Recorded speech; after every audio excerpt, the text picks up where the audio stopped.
आज के इस वीडियो में हिंदी व्याकरण का 10वां भाग लेके आ रहे हैं जो कि आपके सभी प्रतियोगी परीक्षाओं को टारगेट करेगा। और यहाँ पे हम केवल 25 क्वेश्चन कवर करने वाले हैं। क्वेश्चन है कि किस समास में शब्दों के मध्य में संयोजक शब्द का लोप होता है। मतलब बीच में कुछ शब्द एक संयोजक शब्द रहता है, उसका लोप हो जाता है। जैसे कि माता और पिता, तो इसको हम कैसे लिख देते हैं, माता पिता।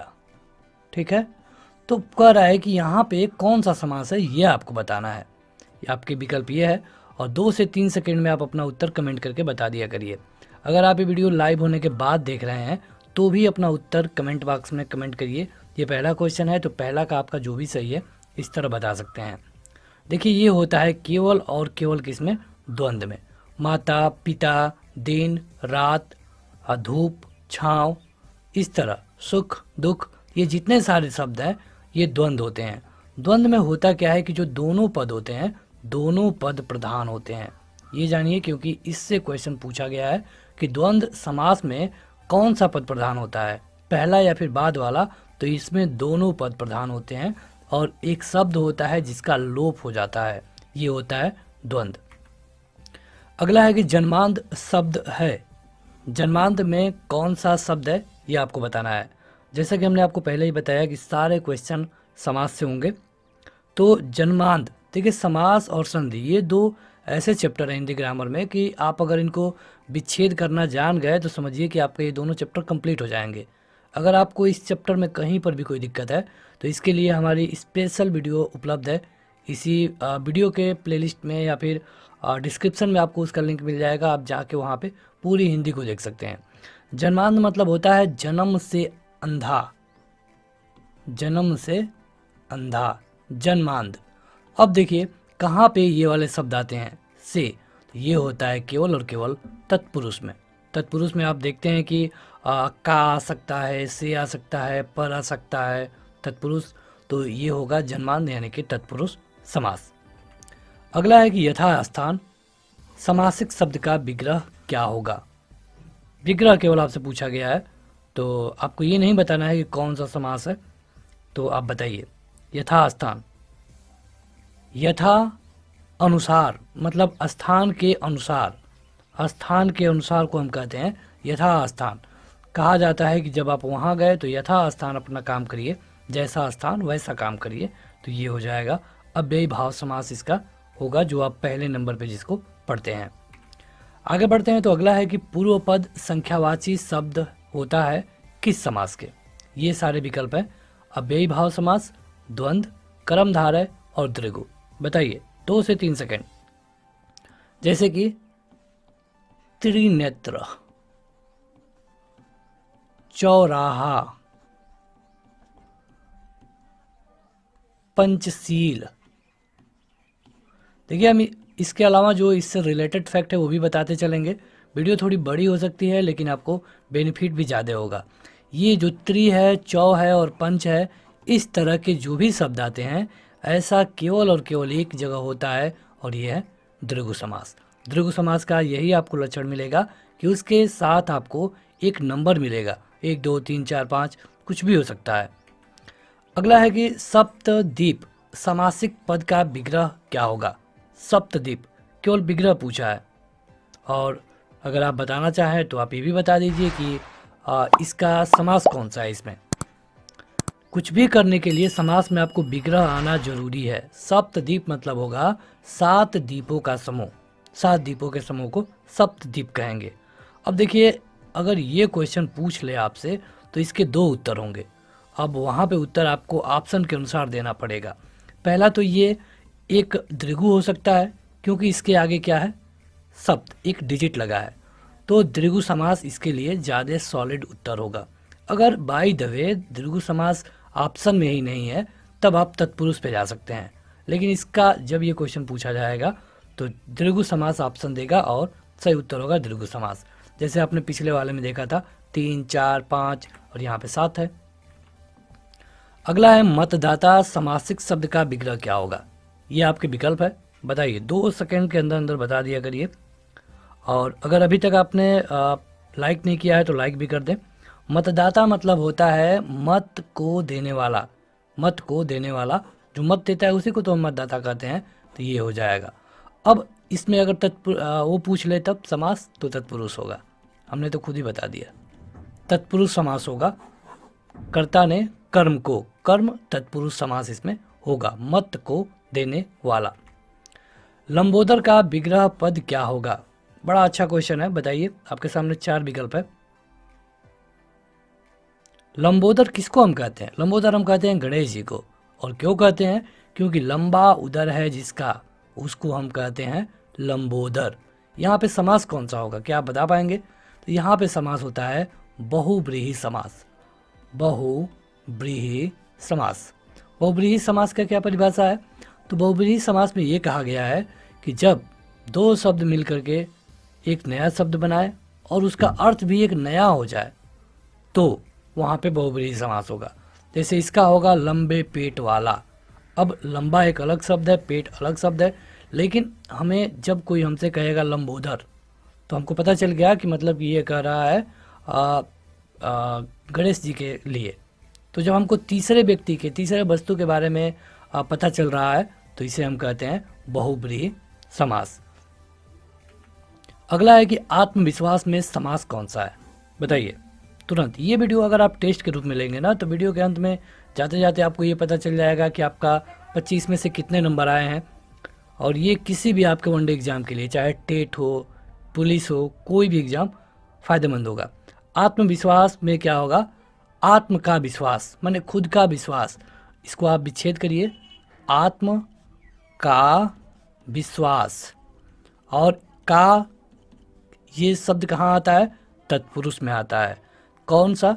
कर्ता ने कर्म को करण से संप्रदान के लिए अपादान से अलग संबंध का के की, तो का आ गया ना, यानी कि ये संबंध तत्पुरुष समास है। और अगर केवल तत्पुरुष दिया है तो तत्पुरुष मार दीजिए। अगला है कि पाप पुण्य समासिक शब्द का विग्रह क्या होगा?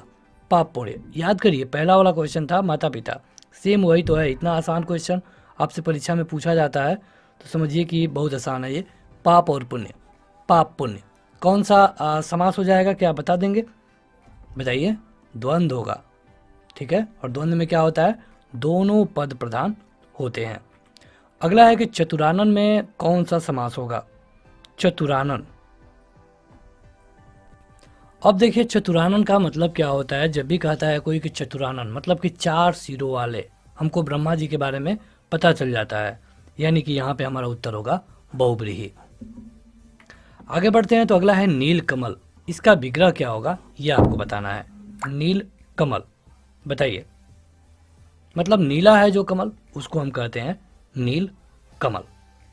अगला क्वेश्चन है कि जिस समास में दोनों पदों के माध्यम से एक विशेष, यानी कि तीसरे शब्द के बारे में बोध होता है, उसे क्या कहते हैं?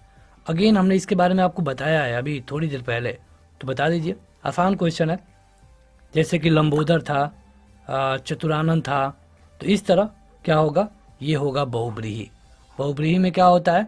2 शब्द तो होते हैं, लेकिन वो डिनोट करते हैं, दिखाते हैं किसी तीसरे शब्द को। अगला है कि जिस समास में पूर्व पद विशेषण और उत्तर पद विशेष्य हो, वह क्या होता है? जैसे यहाँ पे विशेषता बताने वाली बात होती है, तो बताइए कि जैसे कि नीलकमल, नीलकमल में भी ये समास था। अब आपसे पूछा गया है कि बताइए कि इसमें कौन सा समास होगा। ये है आपके विकल्प, ये होगा कर्मधारय। कर्मधारय में जो पहला पद होता है ये विशेषण होता है और दूसरा विशेष्य होता है। जैसे नीलकमल आपने देखा, नील मतलब कि ये क्या कर रहा था? विशेषण बता रहा था, किसकी? कमल की।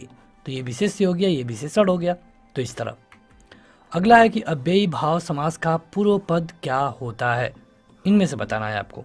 ये तो बड़ा आसान क्वेश्चन है। अव्ययी भाव समास का मतलब अव्ययी होगा, तो ये तो सिंपल क्वेश्चन है। अगला है कि सत्याग्रह शब्द का विग्रह क्या होगा? सत्याग्रह, देखिए आपको ये वीडियो टेस्ट के रूप में ही लेना है, तुरंत अपना उत्तर कमेंट करके बताइए। सत्याग्रह का मतलब क्या होगा, यही आपसे पूछा गया है। और सत्याग्रह का मतलब होगा सत्य के लिए आग्रह। सत्य का आग्रह नहीं, सत्य को आग्रह नहीं, सत्य के लिए आग्रह। देखिए हिंदी है, थोड़ी थोड़ी गलतियों से एक आपका एक क्वेश्चन चला जाएगा। अगला है कि घोड़े पर सवार, इसका समासिक पद क्या होगा? घोड़े पर सवार को एक शब्द में हम घुड़सवार कहेंगे। यहाँ पे अगर आप देखेंगे तो 2 घुड़सवार है, एक ये है और एक ये है। आपको हम 50-50 दे देते हैं, पहला और सी यही सही है। अब बताइए कि इनमें से कौन सही है। बी और डी तो गलत है ही, तो ये होगा ऑप्शन नंबर सी, घुड़सवार। देख लीजिए कैसे लिखा गया है, तो ये हिंदी है। अगला है कि देशांतर में कौन सा समास है। देशांतर बहुब्रीहि, द्विगु, द्वंद्व या फिर कर्मधारय। देशांतर तो ये होगा हमेशा और हमेशा कर्मधारय, ठीक है। अगला है कि चौमासा में कौन सा समास है। चौमासा, अगर आपको याद है त्रिरत्न, चतुरानन, पंचशील, वही तो है। यहाँ पे एक मतलब नंबर दिया गया है और ऐसा होता है केवल और केवल द्विगु समास में। आगे बढ़ते हैं। अगला है कि त्रिवेणी शब्द में कौन सा समास है। त्रिवेणी, त्रिवेणी वही फिर से शब्द पढ़िए। त्रि मतलब कि 3 और ये आ गया एक नंबर, और जहाँ पर भी नंबर आ जाएगा वो क्या होगा, द्विगु होगा। तो अगर आपका समास में कोई भी कंफ्यूजन है तो आप वीडियो को देख लीजिए या फिर ऐप पे जाके टेस्ट दे सकते हैं। ऐप पे आपको कंप्लीट मटेरियल मिल जाएगा हिंदी ग्रामर से रिलेटेड, चाहे आपका कोई भी एग्जाम हो। अगला है कि अनुरूप समस्त पद में कौन सा समास है। अनुरूप बताइए, ये सारे विकल्प हैं, तत्पुरुष, कर्मधारय, अव्ययी भाव, बहुब्रीहि। इसके आगे क्या है ये देखिए, अनु, यथा, यथा है ये, अनु, यथा, यावत, ये सारे शब्द जहां पर आपको दिख जाए ये सारे होते हैं अव्ययी भाव समास में। अगर आपको इसका विच्छेद करना पड़े तो विच्छेद होगा रूप के अनुसार। तो अनु यहाँ पे आ गया है, और जहां पर भी अनु आपको दिख जाए आप आंख बंद करके अव्ययी भाव समास को ट्रिक कर सकते हैं। देव जो महान है, ये किस समास का उदाहरण है। देव जो महान है, ये मतलब एक समास वाला शब्द है जिसका मिल करके एक शब्द बनता है। तो ये क्या कौन सा समास होगा। देखिए हुआ क्या है, किसी देव की मतलब विशेषता बताई गई है, और जहाँ पर किसी की विशेषता बताई जाए तो ऐसा होता है केवल और केवल कर्मधारय में। कर्मधारय में पहला पद क्या होता है, विशेषण होता है, दूसरा विशेष्य होता है, मतलब कि एक शब्द दूसरे की विशेषता बताता है। अगला है कि योगदान में कौन सा समास है। ये आपके विकल्प हैं, बताइए।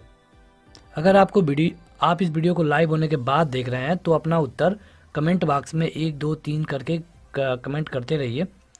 ये आपका एक टेस्ट है। योगदान में होगा योग, दान का योग, मतलब योग का दान, ये कर्मधारय ही होगा, यानी कि आपका उत्तर ऑप्शन नंबर डी होगा। अगला है कि निम्नलिखित में से कर्मधारय समास किसमें है। कर्मधारय, देखिए कर्मधारय पूछा गया है, बड़ा आसान क्वेश्चन है। चक्रपाणी, चक्र को, जो चक्र को हाथ में लिए रहे, ठीक है, ये विष्णु भगवान के लिए होता है। तो जाहिर सी बात है जब तीसरे के बारे में बात आ गई तो ये बहुब्रीहि हो जाएगा। चतुर्युग, यहाँ पे एक नंबर आ गया यानी कि ये द्विगु हो जाएगा। नीला उत्पन्न, मतलब कि नील से उत्पन्न, चाहे नील उत्पल जिसके हैं, यहाँ पे कोई किसी की क्या कर रहा है, विशेषता बता रहा है, और जहाँ पर विशेषता बताने वाली विशेषण वाली बात होती है वो होता है कर्मधारय। माता पिता ये द्वंद्व हो जाएगा, क्योंकि यहाँ पे दोनों पद प्रधान है, माता पिता, सुख दुख, दिन रात। ये अगला है कि पंचामृत में कौन सा समास है। पंचामृत में कौन सा समास है, ये आपके विकल्प है। और ये वीडियो लास्ट होने वाली है, इसलिए जो लोग अभी तक इसको लाइक नहीं किए हैं लाइक कर दे, और वीडियो ख़त्म होने के बाद अपना उत्तर कमेंट करके बताइएगा कि आपने 25 में से कितने क्वेश्चन सही किए हैं। पंचामृत, यहाँ पे देखिए क्या है, एक नंबर है, और जहाँ पर भी नंबर आ जाता है क्या होता है, द्विगु। कौन सा शब्द बहुब्रीहि समास का सही उदाहरण है। बहुब्रीहि, बहुब्रीहि जब भी आपको कोई एक समास के बारे में कहा जाए तुरंत आपको उसके बारे में पता हो जाना चाहिए। बहुब्रीहि में क्या होता है, 2 शब्द मिलकर किसी तीसरे शब्द के बारे में बताने की कोशिश करते हैं। तो निशिदिन मतलब कि प्रतिदिन, तो ये तो है नहीं। त्रिभुवन, ये तो द्विगु हो गया। पुरुष सिंह, तो ये भी नहीं है। लेकिन पंचानन मतलब क्या होता है, 5 आनन। अब देखिए पंचानन एक मतलब पेय पदार्थ होता है, उसको हम पंचानन बोलते हैं, यानी कि ये है जो कि किसी खास की तरफ डिनोट कर रहा है, यानी कि आपका उत्तर होगा ऑप्शन नंबर सी, पंचानन।